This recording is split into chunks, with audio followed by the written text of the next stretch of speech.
Hi friends, ఈరోజు నేను ఇంకొక ముఖ్యమైనటువంటి విషయంతో మీ ముందర ఉన్నాను. అదేంటంటే 10వ తరగతి పరీక్షలు రాయబోయేటువంటి విద్యార్థులందరికీ కూడా how to presentation of A answer script అనేటువంటి విషయాన్ని గురించి తెలియాలని ఆశపడుతున్నాను. సో మొట్టమొదటగా what is presentation?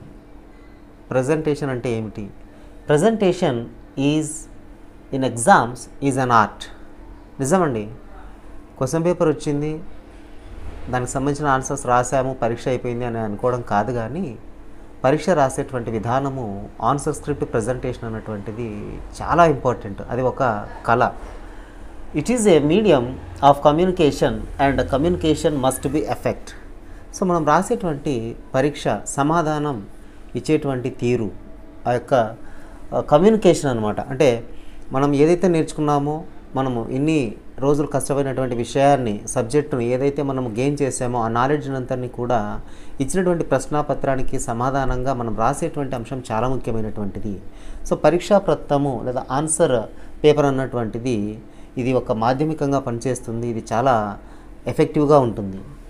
A good presentation will help to create a better impression with the paper evaluator.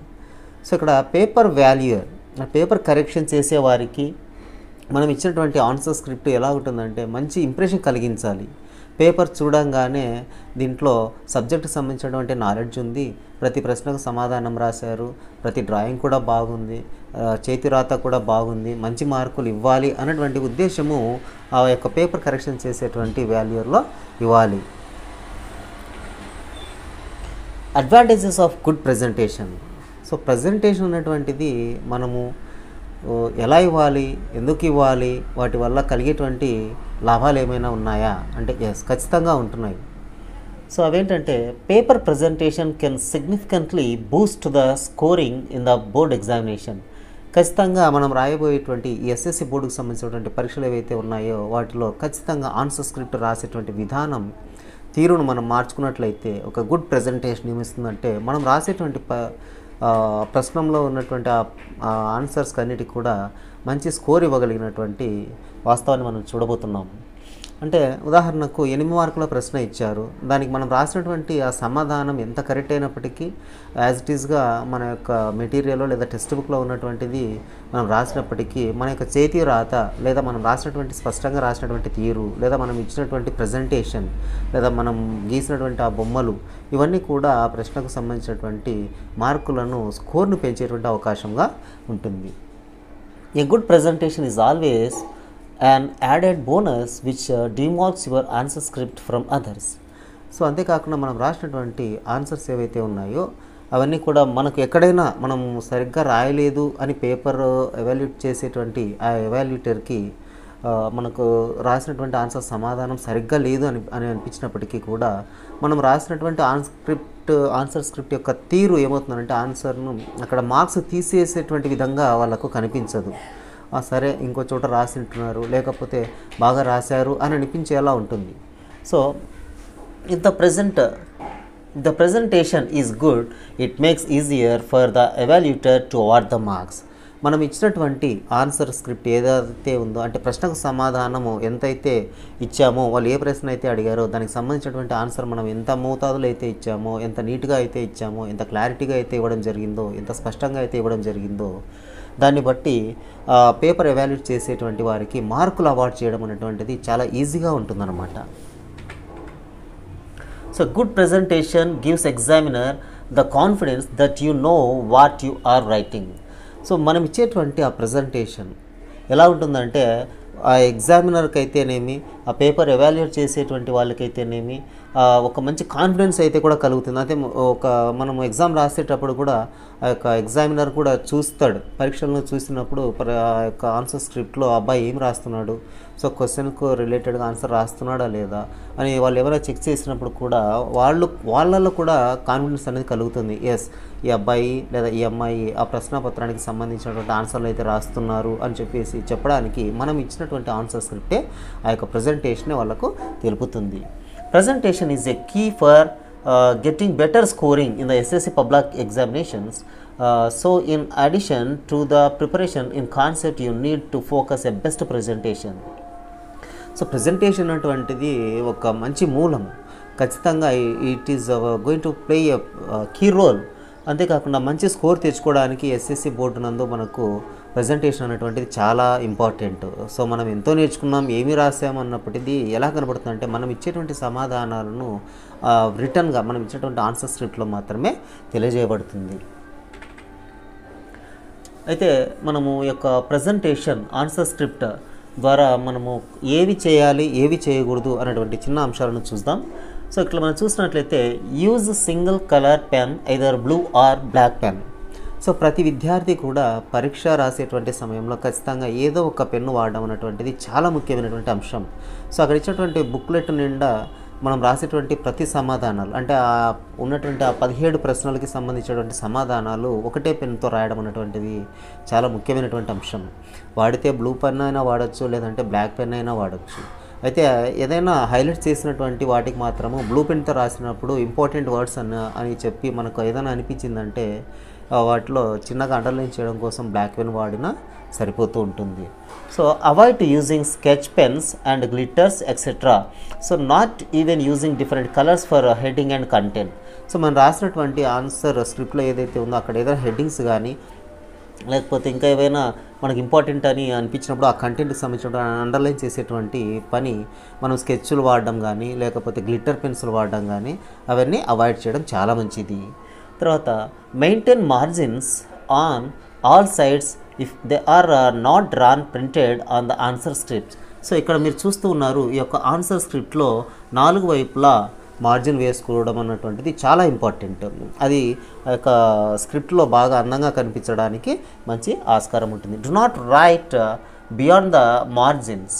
So మనం గీసినటువంటి ఆ 4 వైపులో ఉన్నటువంటి ఆ మార్జిన్ లోపల మాత్రమే ఇన్సైడ్ ద పేజీ అక్కడ మాత్రమే మనం ఆన్సర్ రాయడానికి ప్రయత్నించాలి.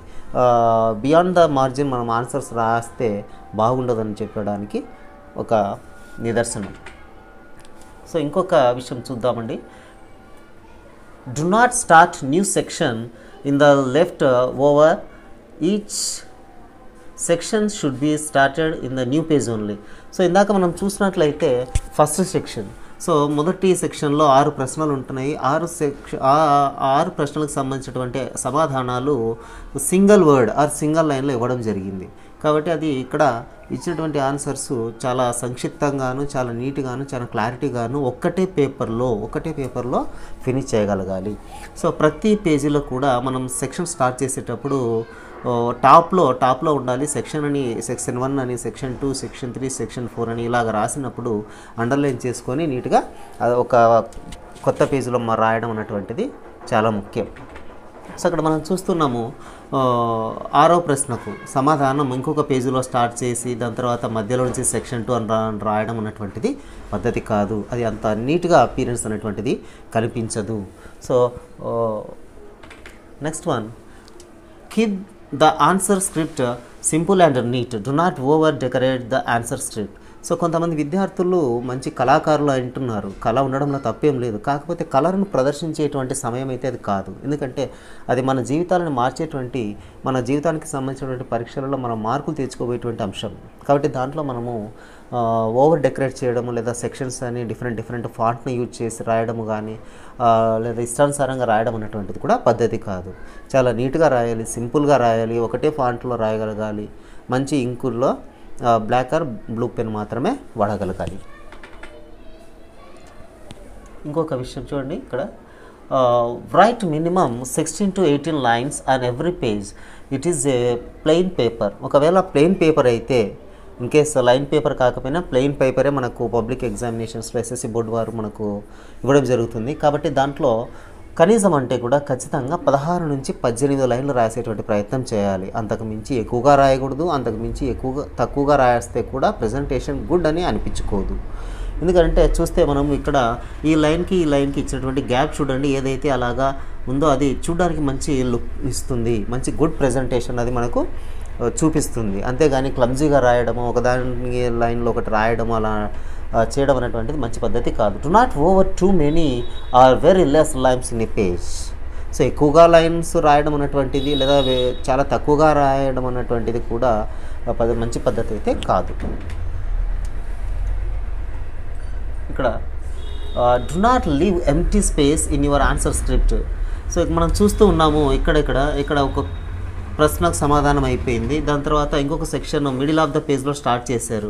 మనం ఇంతకుముందు మాట్లాడుకున్నట్లుగా ఈ పేజ్ ఒకవేళ మిగిలితే ఏం చేయాలి, దాన్ని క్రాస్ చేయాలి. అంతేగాని ఇక్కడ సెక్షన్లో మిడిల్లో దాన్ని రాయడం అనేటువంటిది మంచి పద్ధతి కాదు. లేదా ఆన్సర్కు సంబంధించినటువంటి ఆ గ్యాప్ను అలాగే వదిలేయటం అంతకన్నా మంచిది కాదు. కాబట్టి ఏం చేయాలంటే కరెక్ట్గా question to question in between the 2 questions ఖచ్చితంగా మనము ఒక 2 లైన్స్ అయితే సింపుల్గా ఆన్సర్ కంప్లీట్ అయిన తర్వాత వేసి దాన్ని ఒక క్రాస్ లైన్తో మనము కంప్లీట్ చేయగలగాలి. ఇలా రాయడం అన్నటువంటిది మంచిది కాదు. So make sure that evaluator understand the handwriting. The handwriting must be neat and legible and maintain the size of the letter, proper gap between lines and words. So మనం ఇక్కడ చూస్తున్నాము ఒక్కొక్క వర్డ్ రాసిన తర్వాత ఒక లైన్కి తర్వాత minimum gap అనేటువంటిది మెయింటైన్ చేస్తాం. సో అది గుడ్ ప్రెజెంటేషన్ అని అనిపించుకుంటుంది. అంతేగాని మనము రాసేటువంటి చేతి రాత లేదా హ్యాండ్ రైటింగ్ అనేటువంటిది ఆ పరీక్షా పత్రాన్ని ఎవాల్యూట్ చేసేటువంటి ఆ ఎవాల్యూటర్కి ఇంపుగా సొంపుగా అనిపించాలి. అంతేగాని మనం ఇష్టానుసారంగా రాసి చూడండి ఇలా చూసినట్లయితే క్లమ్జీగా ఉన్నాయి, లెటర్స్ అర్థం కావడం లేదు. So identification of the letter or answer అనేటువంటిది అర్థం కాకపోతే క్లమ్జీగా ఉన్నట్లయితే ఆ ఎవాల్యూటర్కి చిరాకు తెప్పించేటువంటి ప్రయత్నం జరుగుతుంది. సో అప్పుడు ఎంత ఆన్సర్ కరెక్ట్ అయినప్పటికీ ఫుల్ మార్క్స్ వాళ్ళు స్కోర్ చేయలేకపోవడం జరుగుతుంది. కాబట్టి చేతి రాత అన్నటువంటిది చాలా ముఖ్యము. దాన్ని మనం చేతి రాతను మార్చుకోవాలి and line to line gap ఇవ్వాలి. ప్రతి ఆన్సర్ స్క్రిప్ట్లో ఒక పేజీలో 16 నుంచి 18 లైన్లు ఇవ్వగలగాలి. ప్రతి సెక్షన్ స్టార్ట్ చేసేటప్పుడు పైన మార్జిన్లో మాత్రమే చేయాలి. ఏదైనా పేపర్లో ఎంటీ పేపర్ మిగిలినట్లయితే దాన్ని ఆ గ్యాప్ను ఒక క్రాస్ రైట్ నుంచి లెఫ్ట్ వరకు ఇవ్వగలగాలి. సో ఇక్కడ మనం చూస్తున్నాము right the answers in point wise, use point numbers, do not use bullets, examples are etcetera. So ఇక్కడ మనం పేపర్ని చూస్తున్నాం చూడండి, ఈ మార్జిన్లో 4 సైడ్స్ మార్జిన్ ఉన్నాయి. ఉన్నప్పటికీ ఏమవుతుందంటే మంచి ఆన్సర్ స్క్రిప్ట్లో ఉన్నటువంటి లైన్ బై లైన్ ఉన్నప్పుడు వాటికి పాయింట్స్ ఇవ్వాలి. 0.1, 0.2, 0.3, 0.4 అని. అంతేగాని ఇలాంటి సింబల్స్ స్టార్ కానీ యారోస్ కానీ లేకపోతే కామాస్ కానీ లేదా బార్ కానీ లేకపోతే అట్ ద రేట్ కానీ ఎక్సెట్రా ఎగ్జాంపుల్స్ సంబంధించినటువంటి ఆ సింబల్స్ అన్ని పెట్టడం అనేటువంటిది మంచిది కాదు. సో ఆన్సర్స్ రాస్తున్నాము అని అంటే దానికి సంబంధించినటువంటి క్వశ్చన్ నెంబరే ఉండాలి. ప్రతి పాయింట్ వైజ్గా కింద నుంచి రాసిన తర్వాత పాయింట్ నెంబర్ 1 అని రాసి దానిపైన చిన్న ఫుల్ స్టాప్ పెట్టి మనము ఆన్సర్ రాయాల్సి ఉంటుంది. సో దాని తర్వాత నెక్స్ట్ సెకండ్ పాయింట్ రాస్తున్నాము, నెంబర్ 2 అని రాసి చిన్న డాట్ పెట్టి ఆన్సర్ రాయాల్సి ఉంటుంది. ఇది ఆ పాయింట్ వైజ్గా రాసినప్పుడు ఆన్సర్ స్క్రిప్ట్ అన్నటువంటి చాలా అందంగా కనిపిస్తుంది. సో ఇక్కడ ఇంకొక విషయం మనం చూసినట్లయితే write the relevant and appropriate answers to the questions in example in a simple language. Self expression is very important. మనము రాసేటువంటి ప్రతి ఆన్సర్ కూడా ఎలా ఉండాలంటే అప్రోప్రియేట్ ఆన్సర్ అయి ఉండాలి. సో కరెక్ట్గా అడిగినటువంటి ప్రశ్నకు సమాధానం ఇవ్వడం అనేటువంటి చాలా మంచి పద్ధతి. అంతేగాని లేనిపోయినటువంటి ఆన్సర్లు రావడం కానీ లేకపోతే అన్నెసరీ థింగ్స్ రాయడం కానీ లేకపోతే ఎగ్జాంపుల్స్ అక్కడ అడగనివి రాయడం కానీ అన్నటువంటిది కూడా చిరాకు తెప్పించేటువంటి పని అవుతుంది అది. కాబట్టి ఎలా ఉండాలంటే మనకు అడిగినటువంటి క్వశ్చన్కి ఏదైతే ఉందో దానికి సంబంధించిన ఆన్సర్ ఉన్నటువంటిది ఒక మంచి అప్రోప్రియేట్ ఆన్సర్లో ఇవ్వగలగాలి. And do not add any relevant or unnecessary points or stories to the answers. కొంతమంది విద్యార్థులు ఉండొచ్చు ఆన్సర్కు సంబంధించినటువంటి పాయింట్స్ ఏదైనా మర్చిపోయినప్పుడు లేదా ఆ క్వశ్చన్కు సంబంధించినటువంటి ఆన్సర్ వాళ్ళు నేర్చుకోలేని పద్ధతిలో ఏం చేస్తారంటే పిల్లలు ఏదో గుర్తొచ్చేస్తుంది రాస్తున్నారు, బట్ గుర్తొచ్చినంత వరకు రిలవెంట్ ఆన్సర్ రాస్తే ఓకే సరిపోతుంది. కానీ దానికి సంబంధించి ఆన్సర్ కాకుండా ఇంకా వేరే అదర్ పాయింట్స్ రాయడం కానీ అన్నెసరీ థింగ్స్ రాయడం కానీ లేదా ఒక స్టోరీస్ రాయడం కానీ లేకపోతే కొంతమంది విద్యార్థులు పూర్తిగా సినిమాలు రాయడం లాంటిది కూడా చేస్తూ ఉంటారు. ఇది మంచి పద్ధతి కాదు. So write the correct question number in the left margin and without fail. So ఇక్కడ మనం చూస్తున్నాము ఇంతకుముందు మనం చెప్పుకున్నట్లుగానే 4 వైపులా మార్జిన్ వేసుకోగలిగితే ఆన్సర్ స్క్రిప్ట్ చాలా అందంగా ఉంటుంది, ఆన్సర్ పేపర్ చాలా అందంగా కనిపిస్తూ ఉంటుంది. So left side of the margin ఖచ్చితంగా మనం క్వశ్చన్ నెంబర్ వేసి తీరాలి. ఏ సెక్షన్ అయితే ఉంటుందో ఆ సెక్షన్ పైన మెన్షన్ చేయాలి. సో అంటే ప్రతి పేజీలో అవసరం లేదు, సెక్షన్ స్టార్ట్ చేసినట్లయితే అక్కడ నుంచి క్వశ్చన్ నెంబర్స్ అన్నీ కూడా left side of the margin mention చేస్తూ నీట్గా రాయాలి. అండ్ పాయింట్స్ వైజ్గా ఏదైనా ఉన్నాయంటే ఇన్సైడ్ ఆఫ్ ద మార్జిన్ బయట కాకుండా మార్జిన్ లోపల పేజీలో ఉన్నటువంటి ఆ యొక్క మార్జిన్ లోపల పాయింట్ వైజ్గా రాసి పాయింట్స్కి నెంబర్ వేసి చిన్న చిన్న డాట్స్ పెట్టి రాసుకోవడం అనేది చాలా మంచిది. Do not generate own question numbers, అంతేగాని ఇక్కడ 13A ఉంది, దాని తర్వాత ఇంకొక క్వశ్చన్ నెంబర్ రాసి 13A 13B 13C అని అట్లా ఓన్గా క్వశ్చన్ నెంబర్స్ రాయడం అనేటువంటిది చేయకూడదు. సో ఇక్కడ the numbering for the points must be inside of the margin. So ఇంతకుముందు చెప్పినట్లుగా ఇక్కడ మనము 4 వైపులా 4 sides of the paper margin మనం వేసుకోవడం జరిగింది. ఇక్కడ ఉన్నటువంటి క్వశ్చన్ నెంబర్ 15A అని చూపిస్తున్నారు కదా, అది so left side of the margin, so out side of the margin అన్నటువంటిది జరుగుతూ ఉంది. ఇంకా పాయింట్స్ వైజ్గా ఏదైతే ఉందో ఆన్సర్ ఇంతకుముందు మనం చెప్పుకున్నట్లుగా ఇలా ఇన్సైడ్ ఆఫ్ ద మార్జిన్ పేపర్లో ఆ నెంబర్స్ రాయడం అన్నటువంటిది బాగుంటుంది. Do not confuse the evaluator with the question numbers and point numbers by writing outside of the margin. ఒకవేళ కొంతమంది విద్యార్థులు ఏం చేస్తూ ఉంటారంటే ఇక్కడ 15A అని క్వశ్చన్ నెంబర్ రాశారు. సో దీని తర్వాత ఏమవుతుందంటే ఆ పాయింట్స్కి దానికి సంబంధించినటువంటి ఆ పాయింట్స్కి రిలవెంట్ ఆన్సర్ సంబంధించిన పాయింట్స్ ఏవైతే ఉన్నాయో అవి కూడా out side of the margin రాయడానికి ప్రయత్నిస్తారు. సో అప్పుడు చాలా క్లమ్జీగా ఉంటుంది అండ్ ఎవాల్యూటర్ అర్థం చేసుకోవడానికి చాలా టైం పడుతుంది. బికాజ్ ఇక్కడ 15A క్వశ్చన్ నెంబర్ ఉంది, దాని తర్వాత 1 2 3 అని 4 5 అని రాస్తూ పోతే ఉంటుందంటే క్వశ్చన్ నెంబర్ 1 క్వశ్చన్ నెంబర్ 2 అని ఎవాల్యూటర్ అర్థం చేసుకోవడానికి అవకాశం అయితే ఉంటుంది. కాబట్టి విద్యార్థులు ఆ రకంగా రాసినప్పుడు మార్కులను కోల్పోయే అవకాశం మరింతగా ఉంటుంది. కాబట్టి ఖచ్చితంగా పేపర్లో పైన ప్రతి పేజీలో అంటే మనం స్టార్ట్ చేసేటువంటి సెక్షన్ ఏదైతే ఉందో ఆ సెక్షన్ ప్రతి కొత్త పేపర్లో నెంబర్ రాస్తూ దానిపైన లెఫ్ట్ సైడ్ నుంచి మనం మార్జిన్లో క్వశ్చన్ నెంబర్లు మాత్రమే ఉండాలి. దానికి సంబంధించినటువంటి పాయింట్స్ ఏవైనా ఉంటే ఇన్సైడ్ ఆఫ్ ద పేపర్ రాసుకోవడం చాలా ఉత్తమం. నెక్స్ట్ అండి, డిమార్క్ every answer by drawing A horizontal line after the completion. మనం ఇక్కడ ఆన్సర్ స్క్రిప్ట్లో బాగా చూస్తున్నాము. ఆన్సర్ అయిపోయిన తర్వాత ప్రతి ఆన్సర్కు కూడా ఒక లైన్ గీయడం అన్నటువంటిది బాగుంటుంది. అది ఒక మంచి గుడ్ ప్రెజెంటేషన్ అని చెప్పడానికి ఉదాహరణ. So do not mix all the answer together.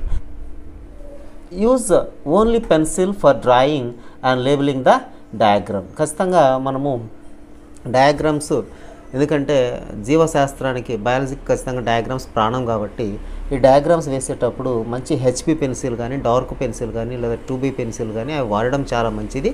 అంతేకాకుండా డయాగ్రామ్ నేమ్ కానీ లేదా డయాగ్రామ్ లేబులింగ్ పార్ట్స్ కానీ ఖచ్చితంగా డయాగ్రామ్ కానీ అన్ని పెన్సిల్తో వేయడం అనేటువంటిది చాలా మంచి పని. అంతేగాని కలర్ పెన్సిల్స్ వాడడం లేదా స్కెచ్ పెన్స్ వాడడము లేదా గ్లిటర్ పెన్స్ వాడడం లాంటిది చేయకూడదు. Draw neat diagrams wherever necessary and label all the parts on right side. So ఇక్కడ మనం చూస్తున్నాము ఒక ఎంటీ పేపర్ నిండా మనకి ఇచ్చినటువంటి ఆన్సర్ స్క్రిప్ట్ ఆ బుక్లెట్లో ఏదైతే ఉందో దాంట్లో ఒక ఎంటీ షీట్ మొత్తం కూడా మనకు ఒక డయాగ్రామ్ కోసం కేటాయించడం అనేది చాలా ముఖ్యమైనటువంటి విధి. సో ఇక్కడ స్ట్రక్చర్ ఆఫ్ నర్వ్ సెల్ అని చెప్పారు. సో ఇక్కడ డయాగ్రామ్ అన్నటువంటిది వేయడం జరిగింది, దాని తర్వాత పెన్సిల్తో నేమ్ రాయేస్తారు అండ్ ఇక్కడ నర్వ్ సెల్ అని మళ్ళీ పెన్సిల్తో రాయడం జరిగింది. సో దానికి సంబంధించినటువంటి పార్ట్స్ లేబులింగ్ అంతా కూడా right side of the paper, అంటే మనకు రైట్ సైడ్ పేపర్లో రాయడం అనేటువంటి జరుగుతుంది. అంతేగాని do not forget give title and labels the diagram. ఖచ్చితంగా మనం ఏ డయాగ్రామ్ అయితే వేసామో దానికి సంబంధించినటువంటి క్వశ్చన్ నెంబర్ ఉండాలి అండ్ పార్ట్స్ డయాగ్రామ్ సంబంధించినటువంటి రాసి ఉండాలి and diagram name of the diagram కూడా ఖచ్చితంగా మెన్షన్ చేసి అయితే ఉండాలి. Needs to spend 1 full page for diagram. నేను ఇంతకుముందు చెప్పినట్లుగానే ఒక డయాగ్రామ్ ఏదైతే ఉందో, సో ఇక్కడ example question number 12A excretory system of a man, human excretory system గురించి క్వశ్చన్ అడిగారు and draw a diagram neat with label it parts అని చెప్పేసి. సో దానికి సంబంధించినటువంటి డయాగ్రామ్ ఏదైతే ఉందో అది 4 sides ఆఫ్ మార్జిన్ ఆ పేపర్కి ఇవ్వడం జరిగింది. Label the diagram on the right side. ఖచ్చితంగా డయాగ్రామ్స్కి సంబంధించినటువంటి ఆ లేబుల్స్ అన్నీ కూడా రైట్ సైడ్లో రాయడం అనేటువంటిది ఉత్తమం. Don't draw the diagram in the half page.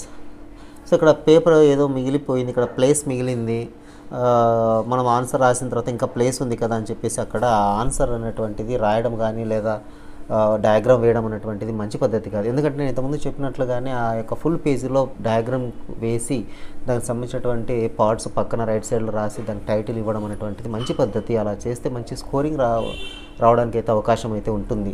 So ఇలా చేయడం ద్వారా క్లమ్జీగా కనిపించి ఆ డయాగ్రామ్ చాలా చిన్నగా కనిపించి పార్ట్స్ సరిగ్గా రాయలేనటువంటి సిచ్యుయేషన్ మనకు అక్కడ కనిపిస్తూ ఉంటుంది. So in the diagram page no other answer should be visible.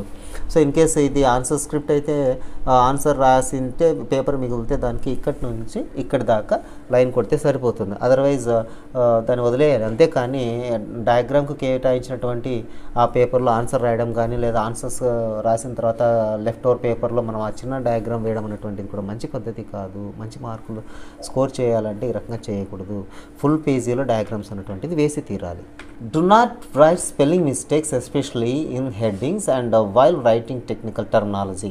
So మనం చూస్తూ ఉంటాం, ఇప్పుడు ఏదైనా హెడ్డింగ్స్ ఉన్నాయి లేదా some side headings sub headings పెట్టేటప్పుడు స్పెల్లింగ్ మిస్టేక్స్ రాయకూడదు. ఎందుకంటే అది మనం రాసినటువంటి ఆన్సర్లో హైలైట్ అవుతుంది. కాబట్టి so do not highlight the mistakes by using whitener or scratching or erasing the answers. So విద్యార్థులు ఏం చేస్తూ ఉంటారంటే ఒక స్పెల్లింగ్ మిస్టేక్ పోయిందంటే దాన్ని రౌండ్ అప్ చేయడమో లేదా ఇంటూ మార్క్ చేయడమో లేదా దాన్ని బ్రాకెట్స్లో ఇవ్వడమో లేదా హైలైట్ వాడడమో లేకపోతే వైట్నర్ యూజ్ చేయడమో లేదా స్క్రాచెస్ చేయడమో స్ట్రైక్ అవుట్ చేయడమో చేస్తూ ఉంటారు. ప్లీజ్ అలాంటివి అయితే ఏమి చేయకండి, జస్ట్ లీవ్ ఇట్. సో అలా చేయడం అనేటువంటిది ఎవాల్యూటర్కు మనము మిస్టేక్ చేసాము అన్నటువంటి విషయాన్ని హైలైట్ చేసినట్లుగా అవుతుంది. Highlight the key terms and phrases to catch the attention of the evaluator. So మనకు ఈ ఆన్సర్లో రాసినటువంటి టర్మినాలజీ ఏదైనా ముఖ్యమైనటువంటి వర్డ్స్ ఉన్నాయి అన్నట్లు అనుకున్నట్టయితే వాటికి హెడ్డింగ్సే కాకుండా వాటికి చిన్నగా లైన్స్ ఇవ్వడం అనేటువంటి చాలా ముఖ్యమైనటువంటి పద్ధతి. చాలా ఇంప్రెషన్ కలుగుతుంది. సో క్వశ్చన్కు రిలేటెడ్గా ఉన్నటువంటి వర్డ్స్ స్పీడ్గా అపియర్ కావడం అనేటువంటి జరుగుతుంది. దాని ద్వారా మంచి స్కోర్ చేసుకోవడం అనేటువంటిది ఎస్ఎస్సి బోర్డులో రాసేటువంటి విద్యార్థులందరికీ కూడా జరుగుతుంది. Do not underline everything in the answer script. So underline చేయమని చెప్పారు కదా అని చెప్పేసి ఆ యొక్క ప్రశ్నలో ప్రతి లైన్కి కూడా ఆన్సర్ చేయడం అండర్లైన్ చేయడం అనేటువంటిది అయితే పద్ధతి కాదు. ఎక్కడైతే ఇంపార్టెంట్ వర్డ్స్ ఉన్నాయో ఎక్కడైతే ఇక్కడ ఈ పాయింట్ రాము ఈ యొక్క క్వశ్చన్ ఆన్సర్కి హైలైట్ చేస్తుంది అని మనకు కలిగినట్టు ఒపీనియన్ ఏదైతే ఉందో దాన్ని హైలైట్ చేయడం అనేటువంటిది మంచి పద్ధతి. So put side headings wherever possible and underline them. ఇక్కడ ఏదైనా సబ్ హెడ్డింగ్స్ చూస్తున్నాం కదా, B dendrites and C axon అని ఉంది. వాటికి మాత్రమే లెఫ్ట్ సైడ్లో రాసాము, వాటిని అండర్లైన్ చేసాము. అంతేగాని do not right everything under a single heading especially while writing essay type answer. అంతేగాని ప్రతిదీ కూడా సబ్ హెడ్డింగ్ కిందకి రాయడము, ప్రతిదీ అండర్లైన్ చేయడము, ప్రతిదీ హైలైట్ చేయడం అనేటువంటిది చేయకూడదు. So next, attempt additional questions. It is a good strategy, but see that it is done only if you are left with time after completely checking your paper. So మనకు ఇచ్చినటువంటి ఆ 17 క్వశ్చన్లో internal choice questions కూడా కొన్ని ఉంటాయి. మరి విద్యార్థులు అన్నీ నేర్చుకొని ఉంటారు. సో అప్పుడు వాళ్ళు ఆన్సర్ రాయాలా లేకపోతే ఇది రాయాలా అన్నటువంటి సంఘర్షణలో కూడా ఉంటారు. బట్ నా ఒపీనియన్ ఏంటంటే ఆన్సర్ మీకు ఏదైతే బాగా క్లారిటీగా 100% మీరు రాయగలుగుతున్నారో, అటెంప్ట్ చేయగలుగుతున్నారో, ప్రజెంటేషన్ చేయగలుగుతున్నారో ఆన్సర్స్ అన్నీ ముందుగా రాసేయండి. సో ప్రజెంటేషన్ హెడ్డింగ్లు పెట్టి నీట్గా క్వశ్చన్ నెంబర్స్ వేసి ఎక్కడెక్కడ డయాగ్రామ్స్ అవసరమో వాటిని ఖచ్చితంగా రఫ్ డయాగ్రామ్ కూడా వేసి అలా దాంట్లో చివరిలో మీకు టైం మిగిలితే మాత్రమే ఎస్ఏ క్వశ్చన్స్ రాయండి. అది కూడా నీట్గా రాయండి. అండ్ చిన్న హెడ్డింగ్ పెట్టి చాయిస్ అని పెట్టి కూడా రాసిస్తే కూడా చాలా ఉపయోగకరంగా ఉంటుంది. ఇన్ కేస్ ఎవాల్యూటర్కి ఆ 2 ఇంటర్నల్ ఆన్సర్స్లో ఏది నచ్చితే దానికి తీసుకొని అతను మంచి score ఇవ్వగలుగుతాడు. So manage your time properly, allocate the time according to the weightage of the answers. ప్రతి ఆన్సర్స్కి అంటే మనకి ఇచ్చినటువంటి సమయం ఆన్సర్ స్క్రిప్ట్ రాయడానికి లేదా పరీక్ష సమయం ఎంతైతే కేటాయించారో దాన్ని మనం మొత్తం యూటిలైజ్ చేసుకోవడానికి, మొత్తం వాడుకోవడానికి ప్రయత్నించాలి. అంతేగాని స్పీడ్గా రాయడము లేదా ఎక్కువగా స్పెండ్ చేయడం లాంటిది చేయకూడదు. అండ్ సంబంధించినటువంటి వెయిటేజ్ మార్క్స్ చేయాలి. సో 1 మార్క్ కోసం ఎంతసేపు రాయాలో అంత వరకే రాయాలి. మహా అంటే ఒక 1 మినిట్ లోపల రాసేయచ్చు. సో 2 మార్క్ క్వశ్చన్స్ ఉన్నాయి, 2 లైన్స్ ఈజ్ ఎనఫ్. అక్కడ ఒక 2 మార్క్స్ కోసము మనము ఒక 5 మినిట్స్ లేదా 10 మినిట్స్ దాని మీద స్పెండ్ చేస్తూ దాన్ని ఒక స్టోరీగా రాయడం అనేటువంటిది మంచి పద్ధతి అయితే కాదు. సో 4 మార్క్ క్వశ్చన్స్ ఉన్నాయి, 8 మార్క్ క్వశ్చన్స్ ఉన్నాయి. వాటికి ఎంత సమయం కేటాయిస్తామో, ఎంత సమయం కేటాయించగలమో ఆ వెయిటేజ్ని బట్టి మనం అక్కడ రాయాలి. దాన్ని మనకు ఇన్ టైం లోపల మనము ఆ యొక్క ఆన్సర్ స్క్రిప్ట్ను ముగించుకునే ప్రయత్నం చేయాలి. Choose select questions that can get you better scores in case of choice. ఒకవేళ ఇంటర్నల్ చాయిస్ ఉన్నప్పటికీ దాంట్లో నీకు ఆన్సర్స్ బాగా రాయగలిగితే, బాగా వస్తాయని నీ మీద నీకు హోప్స్ ఉంటే అప్పుడు మనం వాటిని రాసేటువంటి ప్రయత్నం చేయడము, దాంట్లో కూడా బెటర్ క్వశ్చన్స్ మనం సెలెక్ట్ చేసుకోవడం అనేది. Choosing of question is very important. So do not choose the question in which you are not confident. నువ్వు రాయబోయేటువంటి అంశము ఏదైనా ఖచ్చితంగా రాయాలి ఎస్ఏ క్వశ్చన్ అనుకుంటున్నావు, దాంట్లో నీ మీద కాన్ఫిడెన్స్ లేదు, ఆ క్వశ్చన్ మీద నీకు అంతగా ఒపీనియన్ లేదు, ఐడియా లేదు అని అనుకుంటే రాయకపోవడం చాలా మంచిది. ఎందుకంటే మనకు రానటువంటి ఆన్సర్ మనం రాసి ఎవాల్యుయేటర్కి ఇబ్బంది కలిగించేటువంటి ప్రయత్నం చేసి మిగతా క్వశ్చన్స్ మీద ఆ యొక్క ఎఫెక్ట్ అనేది పడకుండా చేసామని అంటే స్కోర్ అన్నటువంటిది లాస్ అవుతుంది. So don't stress, do your best, forget the rest. మనము చదువుకునేటువంటి విషయంలో ఎప్పుడు కూడా స్ట్రెస్గా ఫీల్ కాకూడదు. Better to feel very free. చాలా హ్యాపీగా చదువుకోవాలి. అది ఒత్తిడితో కూడినటువంటి చదువు కాకుండా ఇష్టంతో కూడినటువంటి చదువు అయి ఉండాలి. అండ్ మనకు ఎంతగా చదువుకోగలుగుతామో, ఎంతగా టైం కేటాయించగలుగుతామో, ఆ సబ్జెక్ట్ను ఎంతగా మనం నాలెడ్జ్ గెయిన్ చేసుకోగలుగుతామో, ఆ రకంగా మన మైండ్ను, మన యొక్క బాడీని మనం మౌల్డ్ చేసుకోగలిగితే చాలా మంచి స్కోర్ చేసుకోగలుగుతాము. And forget the rest. So అందరూ కూడా అనుకుంటూ ఉంటారు, ఈ యొక్క ఎగ్జామ్స్ ఉన్నాయి, మాకు రెస్ట్ లేదు, మేము ఎప్పుడు ఇక్కడే చదువుకుంటున్నాము, మాకు టైం కేటాయించడం మరీ ఎక్కువైపోయిందని. బట్ రెస్ట్ అన్నటువంటిది తీసుకోవాలి, హెల్త్ కండిషన్స్ చూసుకుంటూ ఉండాలి. బట్ ఎక్కువగా రెస్ట్ తీసుకోవడం అన్నటువంటిది అనవసరం అన్నటువంటి విషయం. ఎందుకంటే ఎగ్జామ్స్ ఎలాగ అయిపోయిన తర్వాత మనకైతే చాలా టైం అయితే మిగులుతుంది. మరి ఆ సమయంలో మనం రెస్ట్ అయితే తీసుకోవచ్చు. కాబట్టి రెస్ట్ తీసుకోవాల్సిన టైంలో రెస్ట్ తీసుకోవాలి, కష్టపడాల్సిన టైంలో కష్టపడాలి. కష్టపడాల్సిన సమయంలో రెస్ట్ తీసుకున్నామని అంటే అది మంచి పద్ధతి కాదేమో అని నా ఒపీనియన్. కాబట్టి విద్యార్థులందరూ కూడా బాగా రాయాలి అని కోరుకుంటూ